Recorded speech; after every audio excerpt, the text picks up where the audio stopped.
Então, o conceito de redes de atenção, né, seria essa organização horizontal dos serviços de saúde, com centro na comunicação, na atenção primária, prestando uma assistência contínua a determinada população, utilizando os princípios de tempo, lugar, custo e qualidade certos, né?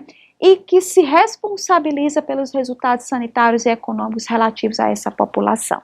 Então, essa é a perspectiva de atender na perspectiva de rede. E a rede de atenção às urgências? Então, a rede de atenção às urgências, ela é instituída, né, através da portaria 1600, em 2011, já tendo como fundamento a rede de atenção à saúde, e ela redireciona o atendimento às urgências. Então, naquela época, né, em 2011, o Ministério da Saúde já sinalizava que o atendimento às urgências e emergências representa um atendimento complexo. E dada essa complexidade, não há como somente a atenção hospitalar dar conta dessa demanda de atendimento em urgência e emergência. Então, entende-se, né, nessa nova perspectiva, entende-se que as portas de entrada ao sistema de saúde devem estar qualificadas para o atendimento em urgência e emergência.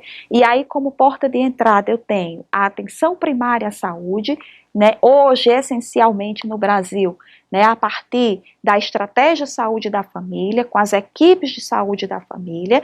Então, tanto as unidades básicas como as equipes de saúde da família devem estar qualificadas para esse atendimento às urgências e emergências. E quando a gente fala em qualificado, a gente fala em infraestrutura, a gente fala em recursos materiais e em recursos humanos. Então, se há uma ausência ou uma precariedade, né, uma precária infraestrutura, ou os profissionais não estão qualificados, nós não temos a concepção do atendimento às redes de urgências como base à atenção primária. Então, vamos dar um exemplo prático. É o paciente que apresenta uma dor torácica típica, né, de síndrome coronariana aguda e que procura o atendimento de urgência na atenção primária à saúde. Quando ele chega na unidade básica de saúde para ser atendido pelo enfermeiro e o médico da estratégia de saúde da família, né, se não há a disponibilidade de equipamentos como oxigênio, como drogas que vão, né, atuar, né, diminuindo a isquemia que esse paciente está sofrendo como parte, né, do acometimento pela síndrome coronariana aguda, se não há um transporte para conduzir esse paciente para atenção de alta complexidade, né, no tempo adequado também, então a gente não tem a concepção do atendimento em rede. Esse paciente que chega na atenção primária e ele é imediatamente encaminhado para a atenção hospitalar, sem ter um atendimento inicial, né, que vise uma melhor estabilização desse paciente, que melhore o seu prognóstico na atenção primária à saúde, a concepção de rede ela não está acontecendo na prática. Então, esse exemplo é para que você possa ir compreendendo melhor a minha fala e entendendo, né, que eu vou chegar na classificação de risco de Manchester, entendendo que a classificação é uma exigência do Ministério para todos os serviços que atendem urgência e emergência. Então, é erro nosso, né, ou é uma inadequação nossa, compreender que um protocolo de classificação de risco, ele deve ser aplicado só na atenção hospitalar, de modo algum. O atendimento, né, com classificação de risco deve acontecer em todos os níveis de atenção. Então, é na atenção básica à saúde, é na atenção intermediária, como funciona a unidade de pronto atendimento, a UPA, seja a UPA 24 horas ou não, é no serviço de atendimento móvel de urgência, o SAMU, que é o componente pré-hospitalar da rede, precisa ter a classificação de risco, e é na atenção hospitalar. Então, além da atenção domiciliar também. Então, todos esses pontos de atenção da rede de atenção às urgências precisam trabalhar com a instituição de protocolo de classificação de risco. Isso é muito importante que fique bem claro para você. Então, a organização da rede de atenção às urgências ter a finalidade de articular e de integrar todos os equipamentos de saúde, objetivando ampliar e qualificar um acesso humanizado e integral. É a partir da concepção de atendimento humanizado, né, que a gente fala em acolhimento com classificação de risco, de forma ágil e oportuna, tratando esses usuários com situações de urgência. Aqui mostrando, né, eu já conversei algumas vezes sobre o perfil demográfico e epidemiológico da população brasileira e sobre as mudanças que esse perfil vem sofrendo, né, de forma rápida, essa transição demográfica e consequente epidemiológica acelerada, como é apontada por diversos autores. E alguns aspectos demográficos e epidemiológicos, eles são responsáveis, né, por determinar as condições de saúde. Então, o que é que isso tem a ver com o protocolo de Manchester? São essas condições aqui, ou melhor, esses determinantes, esses fatores de risco que precisam ser trabalhados para que esses pacientes tenham menor, né, situações de agravos à saúde e de risco iminente de morte, né? Então, combater o tabagismo, o consumo excessivo de bebidas alcoólicas, o sexo inseguro, a inatividade física, o excesso de peso, sedentarismo, o estresse social, a alimentação inadequada e a própria questão, né, que alguns determinantes, eles têm uma correlação com a inserção da população urbana, com o aumento da população urbana. Então, essa transição também, né, que se faz, essa migração da população rural para a população urbana, também determina essas condições crônicas de saúde, né? Então, as doenças crônicas são doenças de urbanização.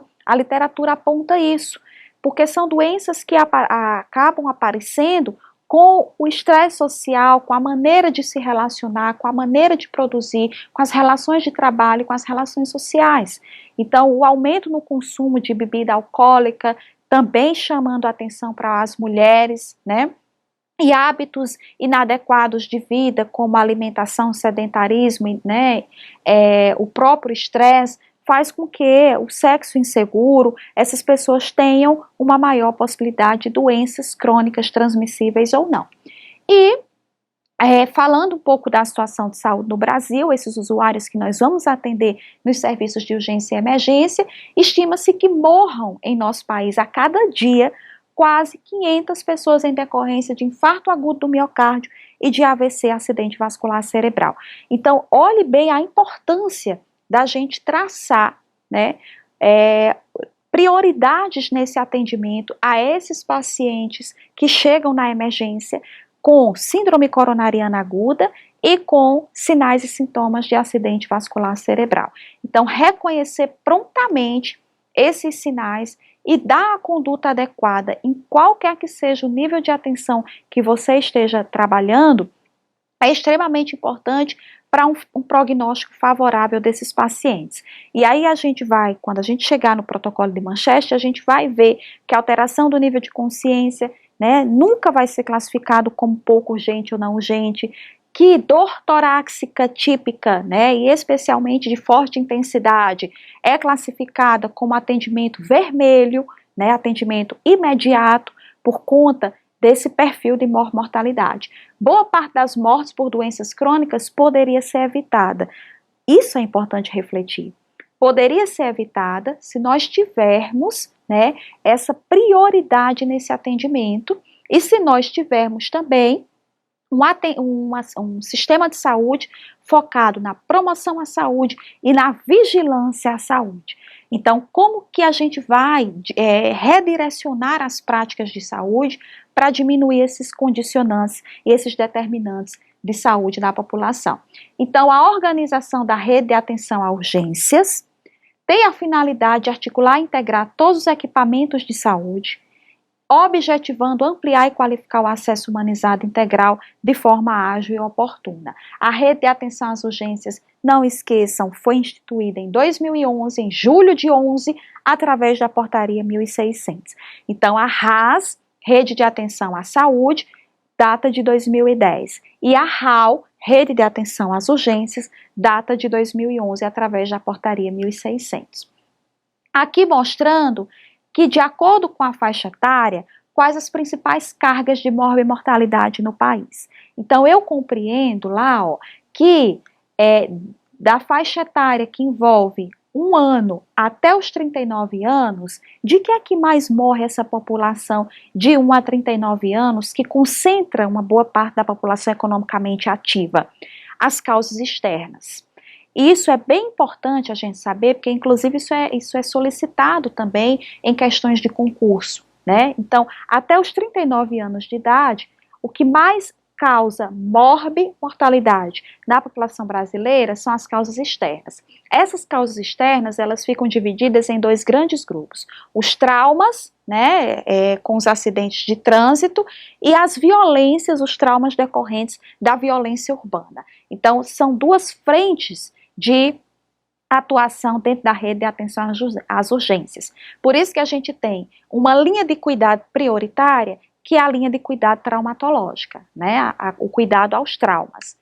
Passando essa faixa etária, a partir dos 40 anos, a gente está vendo na primeira coluna lá, né, 40 anos até 60 anos ou mais, que as doenças do aparelho circulatório, aqui representadas pela sigla DAC, né, elas representam a principal causa de morbimortalidade no país. Então, esse perfil até os 39 anos representa as causas externas, tá lá, e sendo superado pelas doenças do aparelho circulatório a partir dos 40 anos de idade, com especial, né, prevalência a partir dos 50 anos de idade, quando existe uma correlação muito forte, né, entre o envelhecimento populacional e as doenças do aparelho circulatório. E aí a gente entende que, se a gente está vivenciando uma acelerada transição demográfica, a gente também está vivenciando, junto com isso, o incremento das condições crônicas de saúde. Então, as principais causas de morte no país por número de óbitos, as cardiovasculares ganhando destaque ali, né, com um percentual de 29,4%, mas quando eu vou aqui para as doenças crônicas não transmissíveis, eu tenho 67,3% das causas de morte. Dentre as doenças crônicas não transmissíveis, o destaque são para as cardiovasculares. Em segundo, as neoplásicas, as doenças respiratórias, o diabetes mellitus e outras doenças crônicas. Então, chamando a atenção para o quanto as doenças crônicas não transmissíveis são importantes. E aí vem as causas maternas, infantis e transmissíveis, as causas externas e as causas mal definidas. Então, de uma maneira geral, o percentual, né, a maior fatia da morte na população brasileira é representada pelas doenças cardiovasculares. Bom, vamos agora adentrar mais para o entendimento dessa rede de atenção à urgência, e aí a gente está caminhando para chegar aí, né, no entendimento dessa classificação de risco. Então, o objetivo prioritário da rede de atenção à urgência RAU é articular e integrar todos os equipamentos de saúde. O que é que eu entendo por articular e integrar todos os equipamentos de saúde? Todos os equipamentos, entendo equipamento como infraestrutura, materiais, medicamentos, né, procedimentos e profissionais de forma integrada e articulada. Então, não há aquela figurinha das bolinhas separadas, há aquela figura dos fluxos bidirecionais das setas reorientados a partir da atenção primária. Ampliar e qualificar o acesso humanizado e integral aos usuários. Então, por que se entende, né, esse termo acolhimento com classificação de risco, especialmente o termo acolhimento, é uma questão que emerge, especialmente no Brasil, a partir da perspectiva, né, da política nacional de humanização e o Humaniza SUS, né? A partir de 2004, o Ministério redireciona mais o seu olhar para o entendimento de que é necessário um cuidado, um acesso humanizado e integral, né, à saúde. E esse acesso humanizado, ele perpassa pela perspectiva de acolhimento, né, que é o atendimento a esse usuário que procura o serviço de saúde, seja em situação de urgência, emergência ou não, o acolhimento não é aplicado só à urgência e emergência, é aplicado a todas as situações de necessidade, né, de saúde, atender de forma resolutiva e de forma responsável. Então, são dois pilares do acolhimento, né? É um atendimento técnico, é um atendimento científico, é um atendimento tecnológico, mas é um atendimento focado em resolver o problema do usuário e responsabilizar-se pelo usuário na rede de atenção. Então, esse é um cuidado humanizado, né? E há uma necessidade extrema de nós conseguirmos implementar esse cuidado humanizado em todo o país, tá certo? O quanto que nós ainda precisamos qualificar as nossas portas de entrada para um cuidado, atendimento humanizado e integral. Acesso ágil e oportuno em todo o território nacional é um objetivo, e as diretrizes, né? O que é que normatiza, o que é que fundamenta essa rede de atenção à urgência? Então, no primeiro momento, entender que há uma rede complexa, eu já tinha dito isso, né? A próprio entendimento da complexidade que representa situações de urgência e emergência faz com que o Ministério entenda que não tem como atuar dentro dessa perspectiva fora do entendimento da rede. Então, as urgências clínicas, cirúrgicas, traumatológicas, gineco-obstétricas, psiquiátricas, pediátricas, né, entrando aí a saúde mental, todas elas estão nesse entendimento de que é uma rede complexa. Atuação articulada, integrada, sinérgica, transversal e horizontal. Então, todos esses termos, eles falam a favor de que, de uma perspectiva de um atendimento que consiga atingir o indivíduo em suas necessidades de saúde, nos diferentes níveis de atenção, que seja transversal e que não haja um nível maior de importância, nível terciário mais importante que secundário, mais importante que primário. Não. Todos os níveis de atenção são igualmente importantes nas suas competências. Acolhimento, qualificação profissional, informação e regulação de acesso. De uma maneira geral, essas são as diretrizes. Então, há dentro da diretriz da RAU a necessidade de acolher. E acolher, como a gente diz, implica atender o indivíduo de forma resolutiva, de forma responsável, por isso vem o acolhimento com classificação de risco. Esses são os componentes da rede de atenção às urgências e emergências, a RUI. Eu posso, por hora, chamar RUI, chamar RAU, né? Então, é a rede de atenção às urgências, e as interfaces. Então, a gente viu há pouco tempo os componentes e as interfaces da RAS, Rede de Atenção à Saúde. E a gente viu que um componente lá da rede de atenção à saúde é a rede de atenção à urgência. Aqui eu estou detalhando a rede de atenção às urgências. Então, mais uma vez, a atenção básica fundamentando, sendo o pilar dessa rede, e o acolhimento, a qualificação, a informação e a regulação, sendo interface para esses componentes, e os demais componentes são promoção e prevenção. Então, a promoção e a prevenção ela deve estar em todos os pontos de atenção. A sala de estabilização é um outro componente, a gente vai conversar melhor. A Fundação Nacional, a Força Nacional do SUS, né? O SAMU, Serviço de Atendimento Móvel de Urgência, pelo atendimento 192, a Unidade Pronto Atendimento UPA 24 horas, como um atendimento intermediário entre a atenção básica e a atenção hospitalar, a própria atenção hospitalar e a atenção domiciliar. Então, esses componentes eu vou detalhar melhor para vocês, porque para cada um deles, eu volto a frisar, nós vamos trabalhar com acolhimento, com classificação de risco. E não só para o atendimento hospitalar, como a gente pode, de uma forma equivocada, interpretar, ok? Então, nós vamos detalhar cada componente desse dentro da perspectiva da rede de atenção às urgências, ok? O primeiro componente a gente chamou, né, a gente chama de promoção, prevenção e vigilância em saúde. E esse componente, ele se baseia, né, na premissa de que aqueles fatores determinantes das condições crônicas que a gente viu, o consumo excessivo de álcool, tabagismo, né, a inatividade física, a prática sexual insegura, enfim, o estresse social, as relações de trabalho, enfim, todos esses determinantes, eles precisam ser trabalhados na perspectiva da promoção e da vigilância à saúde.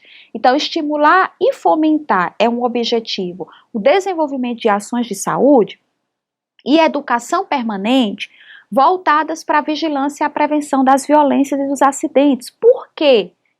Das lesões e das mortes no trânsito e das doenças crônicas não transmissíveis, porque foca exatamente no meu perfil brasileiro de mortalidade. Se eu tenho até os 39 anos de idade como principal fator de adoecimento e de morte as causas externas, representadas por violência e acidentes de trânsito, e a partir dos 40 anos de idade, as doenças crônicas não transmissíveis com foco nas cardiovasculares, as minhas ações, quando eu digo as minhas, eu digo as ações dos profissionais de saúde que atuam no Sistema Único de Saúde devem estar focadas à promoção, prevenção e vigilância dessas condições que afetam diretamente. Então, o foco aqui é diminuir a violência, os acidentes de trânsito, que tem, no seu componente de consumo excessivo de álcool, na própria questão como a migração da população para a zona urbana, a necessidade de trabalhar esses componentes de violência numa cultura de paz, educação para o trânsito, bem como aqueles componentes que representam determinantes para as doenças crônicas. Então, as causas externas, a gente já falou, que correspondem à terceira causa de morte na população geral brasileira, mas considerando especialmente os homens até os 39 anos de idade, é a primeira causa de morte. Em 2010, houve 143.256, são dados do DataSUS, mortes por causas externas, homicídios representando 36,5% e acidentes de trânsito 30%, foram preponderantes. Esses dados fizeram com que, por que eu trouxe esses dados? Porque eles fizeram com que essa política se voltasse para a própria questão da rede de atenção, urgência e emergência, se pautasse nesses dados trazidos naquela época, demonstrados naquela época.